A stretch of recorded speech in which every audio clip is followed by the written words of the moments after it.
Hello मेरे प्यारे प्यारे दोस्त, एपीआर साइंस क्लब में आपको तहे दिल स्वागत है। आज हम लोग देखेंगे संस्कृत के बारे में कि 10वां में जो संस्कृत है वो संस्कृत में कौन कौन से चैप्टर पढ़ना है और वो चैप्टर को कौन कौन कहाँ कहाँ से लिया गया है ना, वो सब के बारे में हम लोग देखेंगे। ठीक है, उसके बाद हम लोग चैप्टर को स्टार्ट करेंगे। तो चलिए देखते हैं हम लोग। और अगर इस चैनल पर अगर नए हो तो जल्दी से जाकर बटन को दबाएं, सब्सक्राइब करें और बेल आइकन को दबाएं, है ना, ताकि आपके पास नोटिफिकेशन जाता रहे और आप अच्छे से पढ़ पाए। चलिए देखते हैं हम लोग। कहता है क्लास 10th, है ना, क्लास 10th का हम लोग क्या देखेंगे सब्जेक्ट में? संस्कृत। संस्कृत का क्या नाम है भाई? संस्कृत बुक को क्या नाम है? किताब को पीयूषम। इसका मतलब अमृत होता है। जब पढ़ाएंगे तो चर्चा इसको डिटेल करेंगे, है ना। इसमें हम लोग देखेंगे पहला चैप्टर क्या है? मंगलम। मंगलम क्या है? उपनिषद है ना। दूसरा पाटलिपुत्रम वैभव, मतलब पटना की सुंदरता के बारे में, पटना के प्राचीन सुंदरता सौंदर्य के बारे में दर्शाया गया है। और ये क्या है? निबंध है।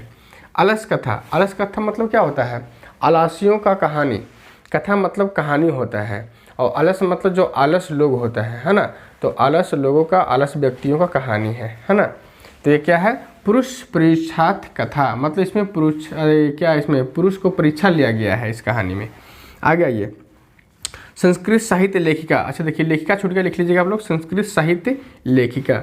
निबंध है भारत महिमा, मतलब कि भारत की गुणगान इसमें गाया गया, ये पद्यानी है। आगे देखिए, भारतीय संस्कारा। भारतीय संस्कारा क्या है? निबंध है ना। नीति श्लोका क्या है? विदुर नीति पद्यानी, यानी कि इसको विदुर ने किया था। आगे देखिए, कर्मवीर कथा। कर्मवीर कथा का मतलब क्या होता है कि अपने कर्म से वो वीर बनता है। जैसे दशरथ मांझी कर्मवीर थे, अपने कर्म से वो वीरता प्राप्त किए। ठीक है, बहुत से ऐसे हमारे बिहार में हैं धुरंधर लोग जो अपने कर्म से वीर हुए हैं, है ना। तो वो क्या है? आधुनिक लघु कथा, मतलब कि आधुनिक काल का एक छोटी सी कहानी है। यहाँ देखिए, स्वामी दयानंद क्या है? निबंध है, यानी कि स्वामी दयानंद के बारे में यहाँ पे बताया गया है। इनका बचपन का नाम मूल शंकर होता है, आगे जाकर बताएंगे हम लोग। मंदाकिनी वर्णम, मतलब ये नदी का नाम है ना। और ये रामायण से लिया गया है, वाल्मीकि रामायण, मतलब कि वाल्मीकि के द्वारा जो लिखा गया रामायण है उससे लिया गया है। एक नदी है और इस नदी पर ले आकर अपने राम जो है वो राम भगवान अपने सीते से जाकर तरह तरह के परिकल्पना करते हैं और तरह तरह की वहाँ पर रमणीय वस्तु, रमणीय स्थान को वो दिखाते हैं, जो देखने में बहुत शोभनीय होता है ना। यहाँ पे देखिए, व्याघ्र पथिक कथा, मतलब व्याघ्र मतलब बाघ और पथिक मतलब राहगीर, है ना।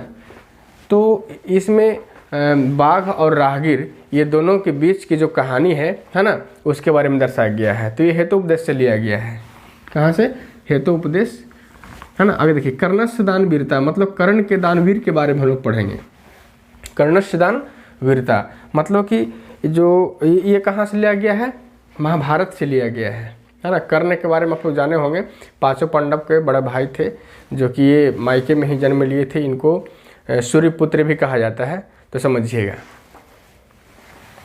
कर्णस्य दान वीरता, इनके पास एक कवच कुंडल होता है जो कि जीवन भर ये मर नहीं सकते हैं और फिर भी इनके पास ऐसा, मतलब कि सोचिए, जैसे मान लें कि मेरे पास एक जैकेट है ना, ये जिंदगी भर हम पहनेंगे, जब तक पहनेंगे तो हमको कोई माई के लाल नहीं है कि मार सकता है। कोई भी माई के लाल पैदा नहीं हो कि हमको मार सकता है जब तक ये हम ब्लैक जैकेट पहने हुए हैं। ठीक है, और एक किसी भिखारी ने आया और बोला कि हमको ये जैकेट ही चाहिए, हम दे देंगे? अरे ना बाबा ना, कभी ना देंगे भाई, पता है कि हम मर जाएंगे इसके बिना। ये है तो हम अमर हैं, कभी नहीं मरने वाले, है ना। और आकर हमसे मांगेगा, हम दे देंगे? खैर दे देंगे, है ना। लेकिन समझिए कि कर्ण जो थे उनके पास इसी प्रकार से कवच कुंडल था और वो दान में दे दिए थे, है ना। इसीलिए वो क्या कहलाते हैं? दान वीर कहलाते हैं। सबसे बड़ा दानी कहलाते हैं कर्ण, है ना। तो उन्हीं के बारे में पढ़ना है। और ये क्या है? नाटक है ना। विश्व शांति निबंध है।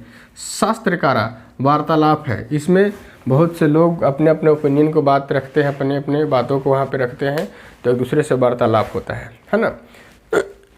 तो हम लोग अभी ये जो सिलेबस है, इस सिलेबस को हम लोग देख लिए अच्छे तरीके से क्या क्या पढ़ना है। अब हम लोग जब चैप्टर चलेंगे तो एक एक करके हम लोग चलते रहेंगे और ऑब्जेक्टिव प्रश्न भी देखेंगे और सब्जेक्टिव प्रश्न भी देखेंगे, है ना। और इसमें हिंदी प्रश्न भी आता है, सब देखेंगे और व्याकरण अलग से पढ़ाएंगे, है ना। ये किताब की बात अभी कर रहे हैं तो सिर्फ किताब की, है ना।